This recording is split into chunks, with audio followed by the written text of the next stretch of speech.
If you or your child struggles with reading, you need 3 things first. First, there must be a solid phonemic awareness ability. You cannot be a solid reader or speller without solid phonemic awareness skills.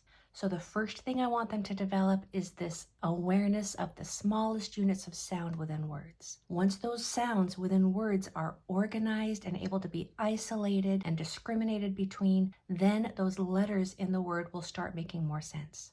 The second thing they must have is a solid understanding of the correct sounds of the alphabet. You would be surprised how many well-meaning parents and teachers are teaching incorrect sounds. And when somebody thinks that the sound of P is pa, or the sound of T is ta, for instance, then those uhs, which aren't really at the end of those sounds, are going to sneak into those words and mess the reader or speller up, because those sounds aren't there in that word. So a solid understanding of those correct sounds of the alphabet is essential. The third thing they will need is an understanding of how to decode a word, how to sound it out. Not just looking at the first couple letters and then guessing based on the size or the shape or the context. They must be taught how to blend a word to the end without guessing. Then, with that solid phonemic awareness ability, an understanding of the correct sounds of the alphabet, and an understanding of how to blend to the end without guessing, then those reading and spelling skills will skyrocket. I have all 3 of these skills and exercises to develop them for you in a free guide that is linked below.